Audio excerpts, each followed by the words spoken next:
Hello students, welcome back to my YouTube channel. I hope कि आप सब लोग बढ़िया होंगे।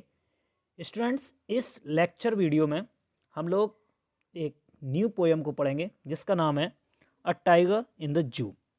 क्या नाम है इसका students? A tiger in the जू।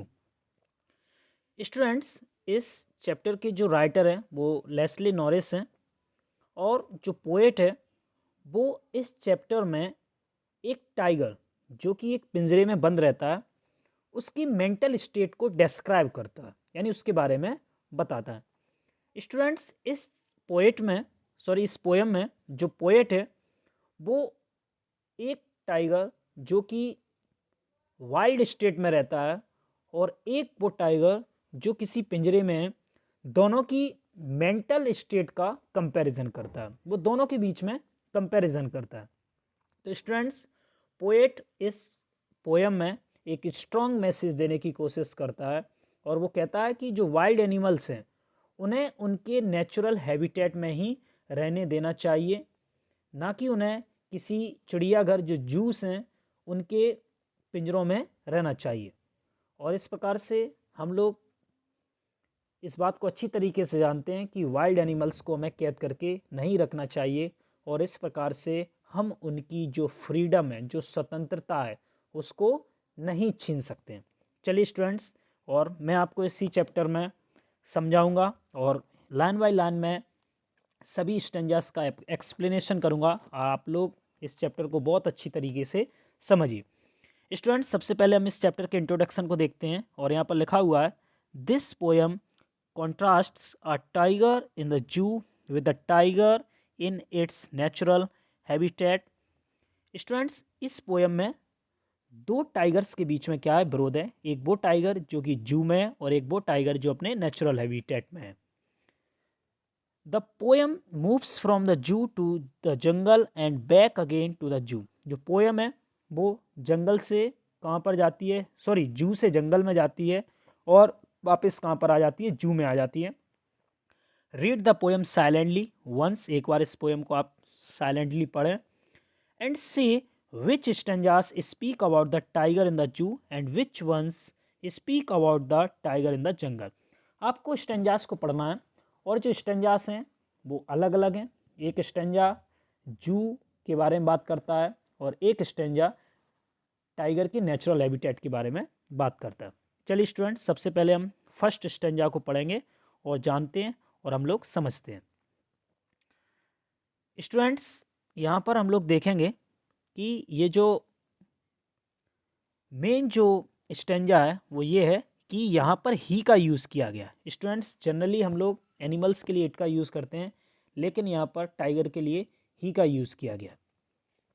ही stalks in his vivid stripes the few steps of his cage on pads of velvet quiet in his quiet rage। वह अपने शांत गुस्से में मखमली शांति के गद्दों पर अपने पिंजरे के कुछ कदम अपनी स्पष्ट पट्टियों में अकड़कर चलता है। स्टूडेंट्स, पोएट कहता है कि जो बाघ है, जो टाइगर है, वो स्पष्ट पट्टियों के साथ जो जो उस पर जो धारियां हैं, जो पट्टियां हैं, उसके साथ बड़ी ही कठिनाई से क्या बोलते हैं, केज में चलता है, यानी पिंजरे में चलता है।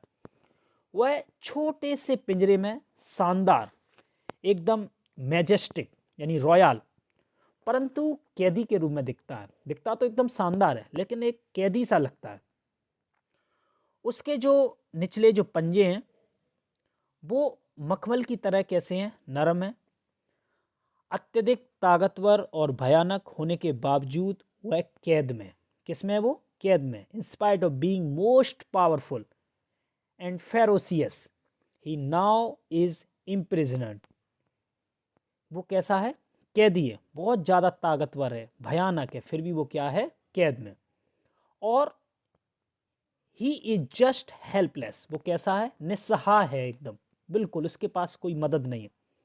ही इज़ एंग्री, वह गुस्सा में, बट कांट डू एनीथिंग, और कुछ भी नहीं कर सकता है। स्टूडेंट्स, कभी कहता है कि ये जो निराशा है, जो हेल्पलेसनेस है, वो उसके चेहरे पर क्या होती है, झलकती है, साफ दिखाई देती है। It gets reflected on his face.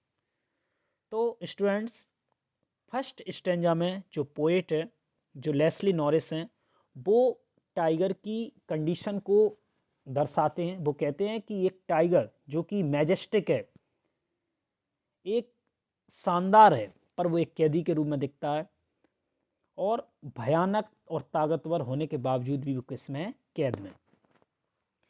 अगले स्टेंजा में स्टूडेंट्स, जो टाइगर है उसको पोएट क्या करता है कि जंगल में बताता है, उसके नेचुरल हैबिटेट में बताता है कि उसको कहाँ होना चाहिए था। एक्चुअली में जो टाइगर है उसको कहाँ पर होना चाहिए था, कि पर लेकिन वो है कहाँ। He should be lurking in shadow, sliding through long grass near the water hole where plump deer pass. उसे पानी के समीप छाया में लंबी घास में से चलते हुए घात लगाकर बैठे रहना चाहिए, जहां से मोटी ताजी हिरणें गुजरती हैं। प्लम्प का जो मतलब होता है वो होता है मोटी ताजी, ठीक है। और स्लाइडिंग मीन्स फिसलना। और लर्किंग जो वर्ड है, इसका जो मतलब होता है वो होता है स्टूडेंट्स घात लगाकर छिपना। स्टूडेंट्स, इस स्टेंजा में कवि कहाँ पर पहुँच जाता है, जंगल में पहुँच जाता है। मैंने आपसे कहा था कि यहाँ पर अलग अलग स्टेंजास में अलग अलग फील्ड की बात की गई। पहले स्टेंजा में कवि को पिंजरे में दर्शाया गया है, और दूसरे स्टेंजा में कवि को एक जंगल में दर्शाया गया। कवि इस बात की दया करता है कि बाघ जो है, जो टाइगर है, उसको केज में होने के बजाय एक लॉन्ग ग्रास में, ऊंची घास में क्या करना चाहिए, छिपकर चलते हुए और फिसलते हुए होना चाहिए, और उसे अपने नेचुरल हैबिटेट में शिकार करना चाहिए, हंटिंग करना चाहिए, और आराम करते हुए होना चाहिए। कभी जो है ओबियसली स्पष्ट रूप में कवि का जो अर्थ है, द पोएट इम्प्लाइज, यानी इस बात का अर्थ है कि जो उसकी स्वतंत्रता है उससे छीन ली गई, उसकी जो फ्रीडम है उसको क्या कर लिया गया है, छुड़ा लिया गया है। उसे पानी के छेद के समीप किसी मोटी ताजी हिरण का क्या करना चाहिए, पीछा करना चाहिए, और एक अच्छे खाने की आशा करते हुए वहाँ पर लेटे होना चाहिए। ये कभी सोचता है कि एक टाइगर को किस कंडीशन में होना चाहिए, लेकिन हम लोगों ने टाइगर्स को क्या कर रखा है, पिंजरों में बंद कर रखा है। लेकिन असल में उसकी जो स्वतंत्रता है, जो उसकी जो एक्चुअल जो उसकी लाइफ है, वो कहाँ पर होना चाहिए, किसी जंगल में होना चाहिए। अगले स्टेंजा में स्टूडेंट्स देखते हैं, पोएट जो है वो कह रहा है कि ही should B snarling around houses at the jungle's edge, bearing his white fangs, his claws terrorizing the blaze. उसे जंगल के किनारे जो घर हैं, घरों के इधर उधर अपने दांत और पंजों को दिखाते, गांव को भयभीत करते, यानी करते हुए गुर्राते रहना चाहिए। इन दिस स्टेंजा, इस स्टेंजा में जो कवि है वो ये इस बात को सोचता है कि एक बाघ को क्या करना चाहिए यदि वह शिकार करने से बच जाता है। अगर मान लीजिए सपोज उसको कोई भी उस दिन शिकार नहीं मिलता है, तो उसको, एक बाघ को क्या करना चाहिए। उस कंडीशन में जो टाइगर है उसे जंगल के किनारे जो घर हैं, जो हाउसेस हैं, उसके चारों तरफ क्या करना चाहिए, गुर्राना चाहिए। क्या करना चाहिए, गुर्राना चाहिए। स्नैरलिंग बोलते हैं अपन इसको, क्या बोलते हैं, स्नैरलिंग, ठीक है। Around the houses, near the jungle से, जो जंगल के किनारे जो भी गांव हैं, ठीक है, जो घर हैं, उसके चारों तरफ क्या करना चाहिए, गुर्राना चाहिए। वह किसी गांव के समीप अपने सफ़ेद दांत और भयभीत करने वाले पंजे दिखाता हुआ गुर्रा रहा होगा। और इस मेथड में, इस तरीके में वह गांववासी जो विलेजर्स हैं उनको क्या कर रहा होगा, डरा रहा होगा, टेरोराइजिंग कर रहा होगा, भयभीत कर रहा होगा। परंतु असल में है क्या, बट नाउ, लेकिन ही वॉक्स, थका थका सा एकदम क्या करता है, चलता है, ठीक है। कहाँ पर, पिंजरे में। ये कवि का अर्थ है कि यदि हम जंगली जानवरों के प्राकृतिक आवासों को समाप्त कर देते, उनके नेचुरल हैबिटेट्स को समाप्त कर देते हैं, तो वे हमारे शहरों और गांव पर आक्रमण कर देंगे, जैसे उन्होंने अब ऐसा करना आरंभ कर दिया। स्टूडेंट्स, आप भी अच्छी तरीके से जानते हो कि जिस प्रकार से अगर मान लीजिए उन्हें जंगलों को आप नष्ट करते जा रहे हो, आप जंगलों में घुसते जा रहे हो, तो जो टाइगर्स हैं, जो वाइल्ड एनिमल्स हैं, वो क्या करना शुरू कर देते हैं, गांव की ओर, शहरों की ओर आना शुरू कर देते हैं। चलिए स्टूडेंट्स, हम लोग आगे बढ़ते हैं। जो हमारा नेक्स्ट स्टेंजा है उसको हम लोग पढ़ते हैं, और इस स्टेंजा में हम देखते हैं कि but he is locked in a concrete cell, his strength behind bars, stalking the length of his cage, ignoring visitors. परंतु वह सीमेंट और एक कंकड़ की कोठरी में कैद हो गया है। यहाँ पर स्टूडेंट्स उसको कैद किया हुआ है, और उसकी जो ताकत है वो सलाखों के पीछे, बार्स, सलाखों के पीछे क्या हो गई है, बंद हो गई है। और वहाँ पर जो भी विजिटर्स हैं, जो भी यात्री हैं, जो भी आ रहे हैं, उन पर वो ध्यान न देकर पिंजरे में इधर उधर होकर क्या कर रहा है, अकड़ कर चल रहा है। क्या कर रहा है, अकड़ कर चल रहा है। ठीक है स्टूडेंट्स, यहाँ पर जो कवि है वो इस कहता है कि अब जो बाघ है अपनी सारी ताकत के बावजूद भी, उसके पास बहुत ज़्यादा ताकत है, इन spite of all his strength, अपनी ताकत के बावजूद भी कंक्रीट का जो फर्श है एक छोटे से पिंजरे में कैद है। कंक्रीट वाले फर्श है जो, उसमें छोटे से पिंजरे में कैद है। अपनी कोठरी के पथरीले धरातल पर वह निराशा में चहलकदमी करता रहता है। ठीक है, जो कोठरी बनी हुई है, जो सेल बनी हुई है, उसमें क्या करता रहता है, चहलकदमी करता रहता है। और वो गुस्से में है और निराशा में भी है। He is angry and disappointed but can't do anything, परंतु कुछ कर भी नहीं सकता है। वह यात्रियों की परवाह नहीं करता, जो भी विजिटर्स वहाँ पर आते हैं, he ignores them, वह उनको इग्नोर कर देता है।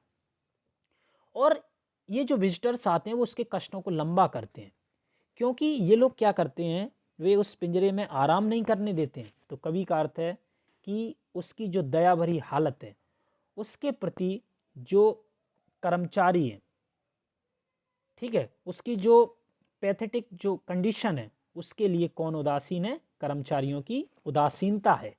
ये लोग उसके लिए जिम्मेदार हैं। ठीक है स्टूडेंट्स, यहाँ पर अगले जो स्टेंजा है उसमें जो पोएट है वो बात करता है, He hears the last voice at night, the patrolling cars, and stares with his brilliant eyes at the brilliant stars. और रात को जो भी पेट्रोलिंग लगाती हुई जो कारें हैं, उनकी आवाज़ को, उनकी अंतिम आवाज़ को सुनता है, और अपनी चमकीली आँखों द्वारा जो चमकते हुए जो तारे हैं उनको क्या करता रहता है, घूरता रहता है, यानी घूरकर उनको देखता है। स्टूडेंट्स, कवि यहाँ पर कहता है कि जो टाइगर है उसको रात को भी जो कारों की जो चौकीदारी है उसके द्वारा क्या किया जाता है, परेशान किया जाता है। जो चौकीदारी करने से भी वो क्या रहता है, परेशान सा रहता है। उसने अपने जो नेचुरल जो उसका हैबिटेट है उसमें जाने की सारी आशाओं को क्या कर दिया, खो दिया। वह चमकते तारों को परमात्मा के सामने अपनी जो फ्रीडम की जो प्रार्थना है करते हुए दिखता हुआ घूर कर देखता रहता है। वो आसमान में तारों की ओर देखता रहता है कि कभी ना कभी तो मुझे फ्रीडम मिलेगी, मैं स्वतंत्र होऊंगा यहाँ से। वह चमकते तारों में किसी आशा या आराम की खोज करता दिखाई देता है। वह चमकते तारों में किसी आशा या आराम की खोज करता दिखाई देता है कि कभी तो मुझे आराम मिलेगा। और उसकी जो आंखें हैं वो कैसी हैं, ब्रिलियंट आइज, ठीक है, चमकीले हैं, जिसका अर्थ यह है कि वह किसी दिन स्वतंत्रता की आशा करता है। उसे ऐसा लगता है कि कभी ना कभी तो मुझे क्या मिलेगी, स्वतंत्रता मिलेगी। तो स्टूडेंट्स, ये एक बहुत ही बेहतरीन चैप्टर है, और इस चैप्टर में जो पोएट है वो टाइगर की मेंटल स्टेट को डिस्क्राइब करता है, जो टाइगर किसमें, केज में, पिंजरे में। और इसके जो राइटर हैं वो लेस्ली नॉरिस हैं, और एक बेहतरीन चैप्टर है। और इस चैप्टर से जो पोएट है वो इस बात का मैसेज करता है कि हमें वाइल्ड एनिमल्स को केज में रखकर उनको पनिश नहीं करना चाहिए, बल्कि उनको हमें क्या देना चाहिए, उनकी नेचुरल हैबिटेट देना चाहिए। ये उनकी अधिकार, उनका राइट है। हम उनको केज में रखकर उनकी स्वतंत्रता को नहीं छीन सकते। ओके स्टूडेंट्स, आप हमारे यूट्यूब चैनल को लाइक करें, शेयर करें और सब्सक्राइब करें, और आगे भी मैं आप लोगों के लिए इसी प्रकार आगे जो चैप्टर्स हैं उनके वीडियो लेकर आऊँगा, इसलिए आप लोग हमारे चैनल को सब्सक्राइब करें। Thank you, good luck.